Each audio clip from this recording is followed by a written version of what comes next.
From the nation's capital, the Conservative Caucus presents Conservative Roundtable, an in-depth look at today's most important issues. Welcome to Conservative Roundtable. I'm Howard Phillips, chairman of the Conservative Caucus, which sponsors Conservative Roundtable.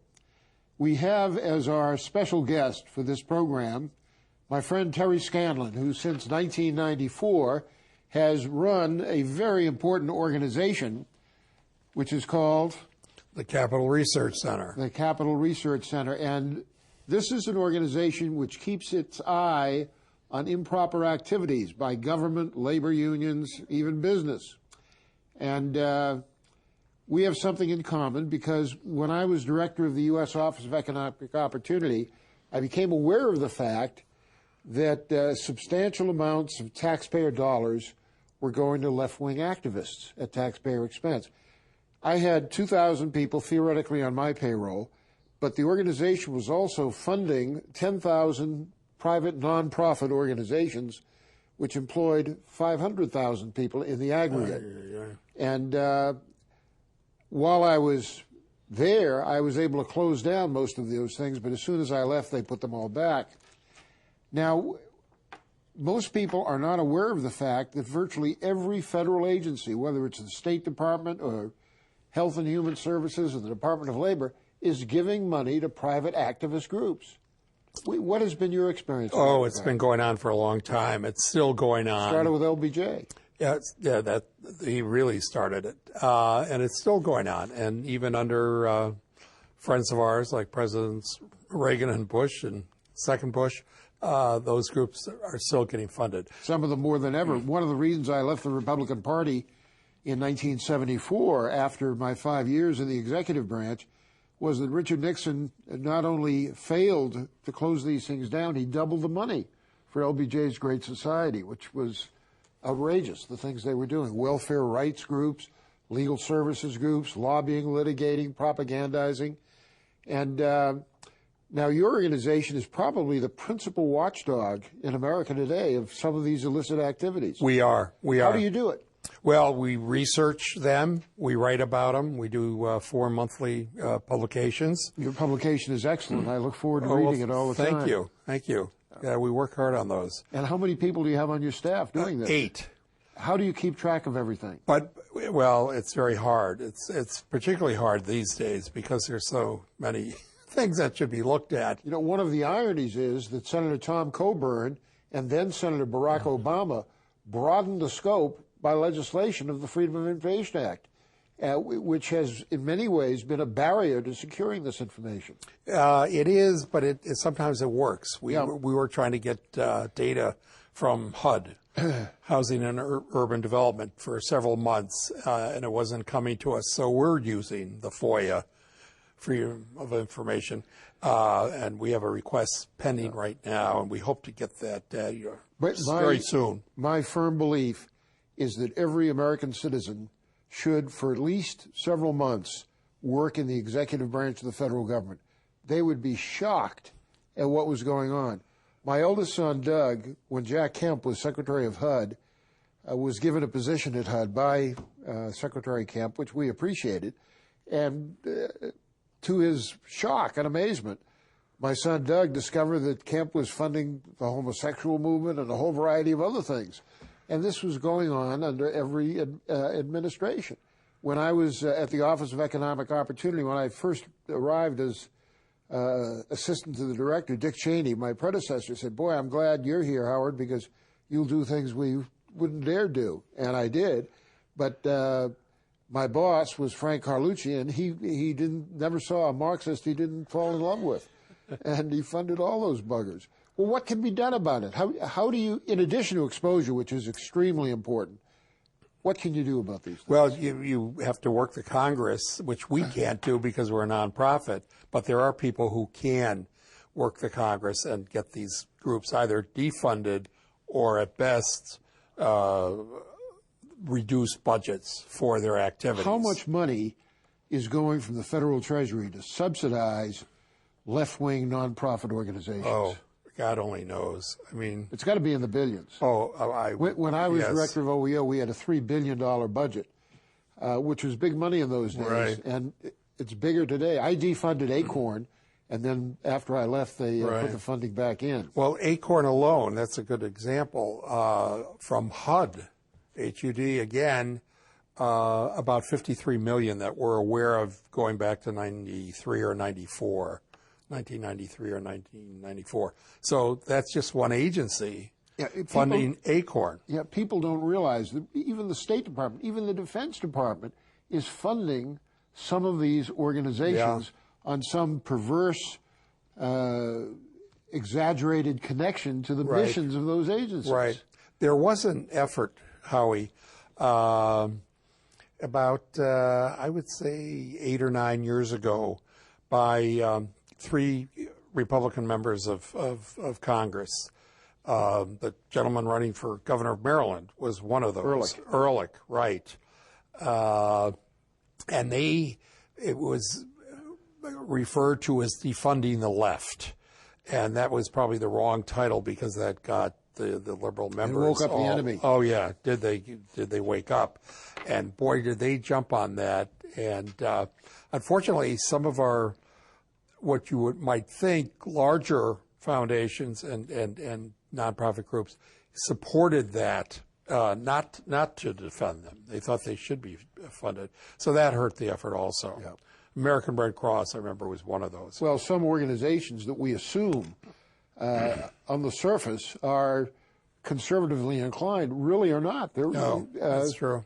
They're funding all of this rotten stuff. Right. You see, a good example of that, too, is AARP, AARP. Boy, oh boy, oh boy. Oh, they get support the 60 loads plus, of money from, you know. They always have. You know, it was started as a life insurance company, and then it became a lobbying organization. Right. And they are private enterprise. I mean, they sell insurance, they sell stocks. They're, you know, competing with people who are paying much higher taxes they insure than cars.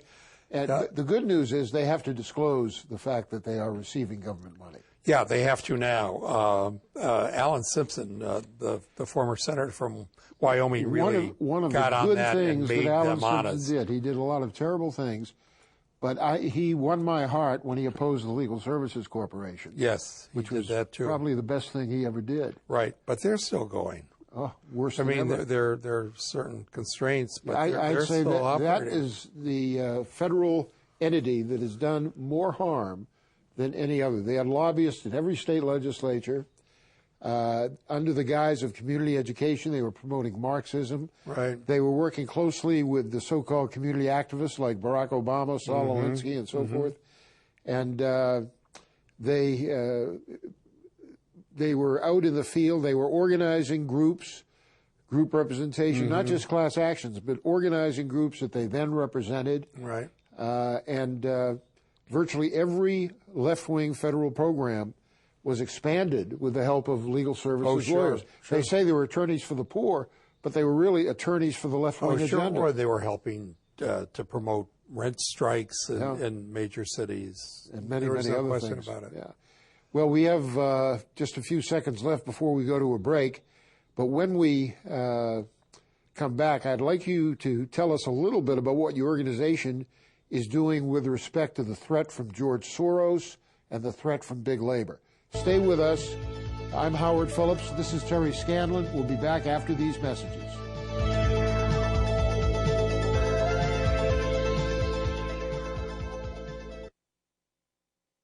You are a defender of liberty. You spoke out. That is part of your job.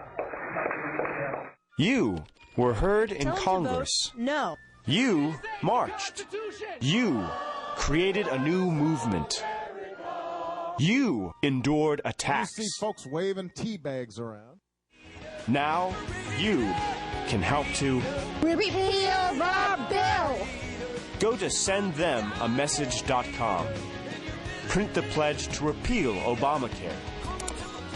Send it to your representative, senators, and candidates to sign that they pledge to repeal the bill. Repeal the bill. Repeal the bill. Repeal the bill. Repeal the bill. Repeal the bill. Repeal the bill. Repeal the bill. Repeal the bill. Now! Go to sendthelamessage.com and help. Repeal the bill.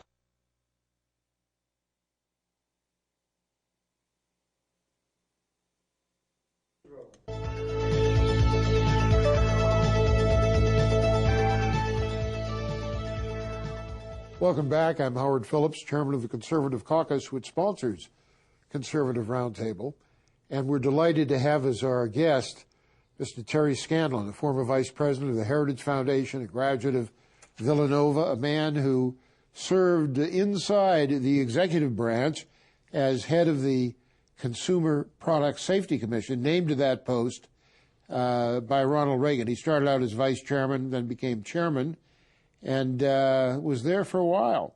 And he was a big deregulator, and you were the highest-ranking Democrat in Reagan's second term. Yeah, in the last 2.5 years or so. Have you always been a Democrat?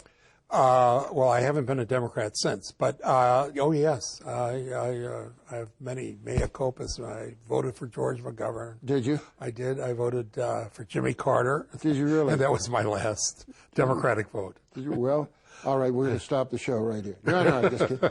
I'm just kidding. Well, you know, I was a Democrat as well. I had been Republican chairman in Boston. And then, because I was so disgusted with the Republican Party and I wanted to demonstrate that the party label didn't mean everything that people thought it meant, I ran as a Democrat for the U.S. Senate. Oh, really? In Massachusetts. I lost to Paul Tsongas, but it was a good race. I was outspent by a significant amount of money, but it was a good race. I won every debate, but didn't have the money to do the advertising and get the votes. Now, here's something that concerns me. You've got Bill Gates and you've got Warren Buffett talking about giving more to charity. And, of course, the interesting thing is that Buffett's dad was a very conservative member of Congress. He was you know who H.R. Gross was. Oh, sure. I remember him well. He was the H.R. Gross of his time. Why is it that wealthy folks like Buffett and Gates give their money to liberals and not to conservative organizations such as yours? I think it's a guilt thing. A lot of them think, you know, that's what they're supposed to be doing.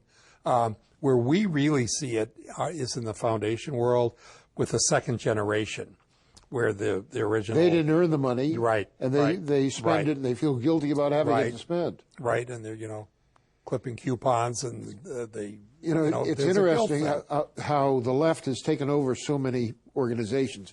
J. Howard Pugh was a great conservative, funded Grove City College, among other things. Grove City is still on the right track. My daughter went there, and Hans Senholz was her economics professor, very good man.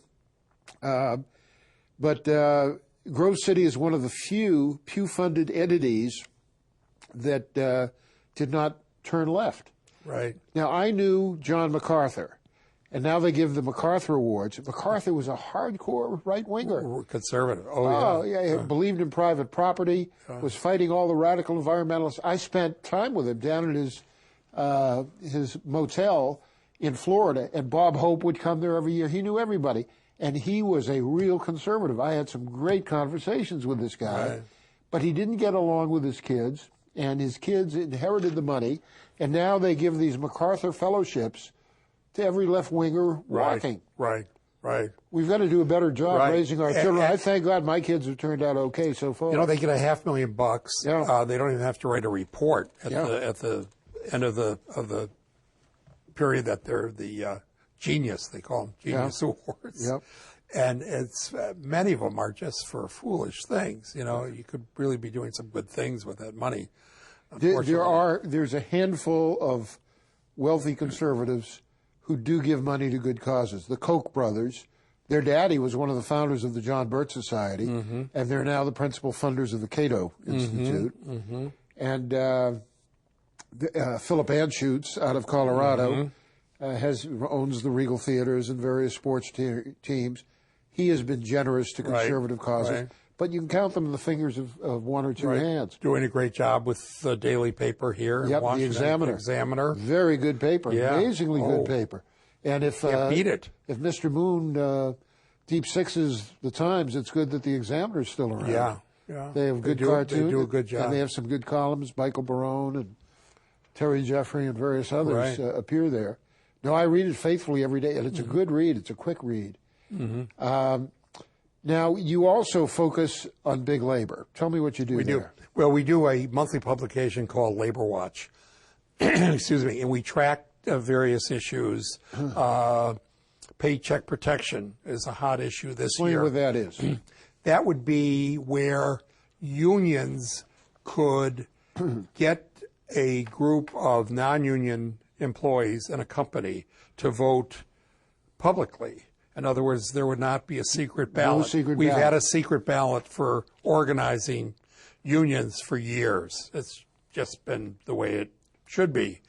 And they don't like that. And what they could do is they could organize on a parking lot. Yeah. And there'd be a lot of intimidation. That's the key word. It puts pressure on people to go along with the big labor bosses. Exactly. And you might even have areas where the people aren't speaking English. Yeah. They wouldn't even know what's going on.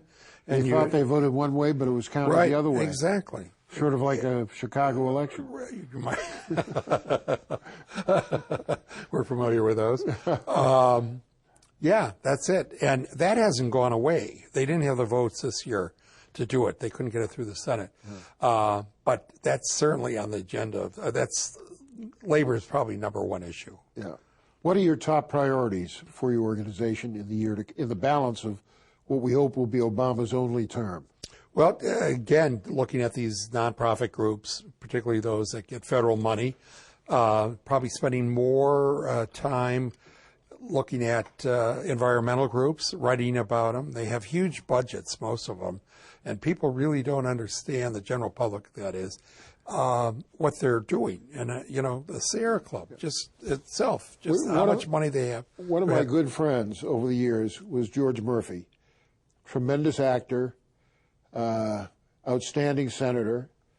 I was managing Dick Schweiker's Senate campaign in '68, and Murphy came in and campaigned for him. And I got to know Murphy pretty well. I admired him tremendously. Great guy. He lost his voice. Right, I remember that, yeah. But he still spoke provocatively, fiercely, eloquently. Anyway, until 1973 in California, there was something which Murphy pushed called the Economic Opportunity Act in California, where you had a gubernatorial veto. The governor it was like nullification, the governor could veto any federal money coming into the state and say, we don't want it. You could get, and Reagan got involved in a big controversy over whether he would veto CRLA, California Rural Legal Assistance.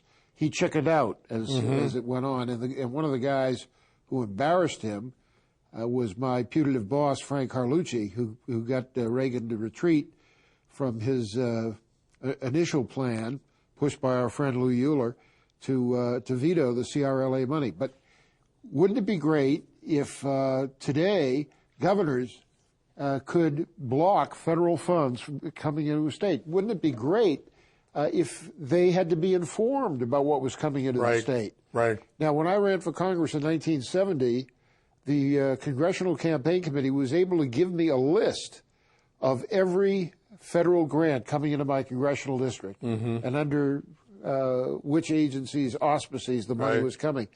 We should at least have that kind of information going to governors and members of Congress. And somewhat analogous to that today is Obamacare, where you have these states' attorney generals now, several of them. The great one, Ken Cuccinelli of Virginia. Yeah, we don't want it. It's not, or we don't want sections of it, and they're rebelling against it. Yeah. Well, I hope that becomes a pattern. I hope more and more state governors and attorneys general have the wit and the courage to fight inappropriate, improper federal grants and contracts coming into their states. Particularly those with mandates that require the state to raise people don't realize income that when the founders spoke about checks and balances, it wasn't just the Congress checking the president or the judiciary checking the Congress. It was the states checking all elements of the federal government. They were to be the key players. It's been reversed, It's been reversed. And one of the reasons it's been reversed is the 17th Amendment, which gave control of the election of senators to big money and big media and diminished the role of state legislatures. Until the 17th Amendment, senators were really accountable to the states. Otherwise, they wouldn't be senators. Right. One encouraging thing about this year's election campaign is that several of the candidates for the U.S. Senate are talking about the 17th Amendment. The likelihood of repeal is remote, but nonetheless, it's good to bring it into the public discourse. It is good. It is good. Another good thing that they're talking about for the first time in numbers anyway are these selected appropriations for pork, for special projects in the states. Yep. You certainly see it in Alaska now, Yep. even in Alaska, which... The Bridge to Nowhere. Yeah, the Bridge to Nowhere and lots of others very similar to it. There's a real movement to stop that. You know, they're not proud of that. Well, the biggest porker in America, who was in many ways a fine man, was Bobby Byrd of West Virginia. And I don't think there's a swamp or a creek in West Virginia that is not called the Robert F. Byrd exactly swamp or highway or anything else. Building, whatever. Right. But I liked Byrd because he did, even though he didn't obey it, he had an understanding of the Constitution, he had a respect for it, and he eloquently spoke in its behalf. Right. And, it may have been a little bit hypocritical, but we could use a little bit of that kind of hypocrisy. Exactly. I'll tell you a funny Byrd story. My wife and I were visiting a goddaughter of ours who was going to school at West Virginia University a few years ago. And they have this train, that like a small, train going from all the different classrooms and dormitories on this campus. And I'm wondering, why aren't these kids walking? It was Bobby Byrd who brought in he was there everywhere. Federal largesse. Terry, we have to take a break. Stay with us, and then we'll have some final comments from our special guest, Terry Scanlon of the Capital Research Center. Stay with us. We'll be right back.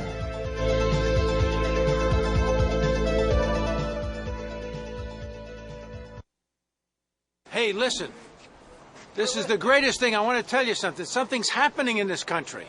And I want to tell you, look around my friends here. My friends here in Washington, come over here. See all these great people? These great folks are here because they want to take the country back to the direction of the Founding Fathers and stop all this nonsense that's going on and stop this, immersion into socialism, which is happening. We've got to stop it. And every day we're losing a little bit of our freedom. But the answer is that the individual citizens can make a difference. They can walk through these houses of Congress. They can look their congressman in the eye and say, hey, vote this bill down. Get rid of it. We got a lot of work to do. And the first thing we have to do is get rid of the garbage and the attacks on our freedoms. This is it. So anyway, that's what these guys are doing here today to do. Yes!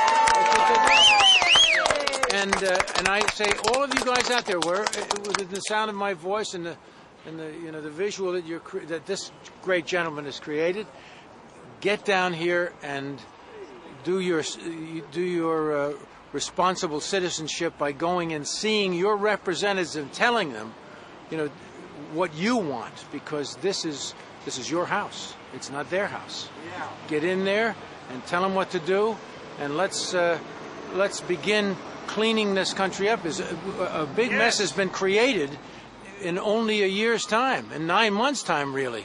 A big mess we have to recover from. We got to start work. We got to throw some people out. So anyway, I love this country. I love you. Go do your job. Thank you for your help. Thank you.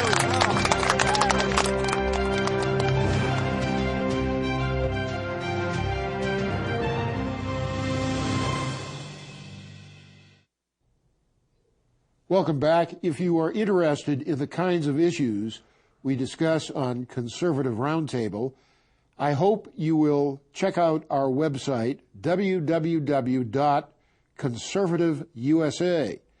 Our fax number is 703-281-4108. Send us your name and address, and without cost or obligation, we'll send you more information of the kind that we discuss on these programs.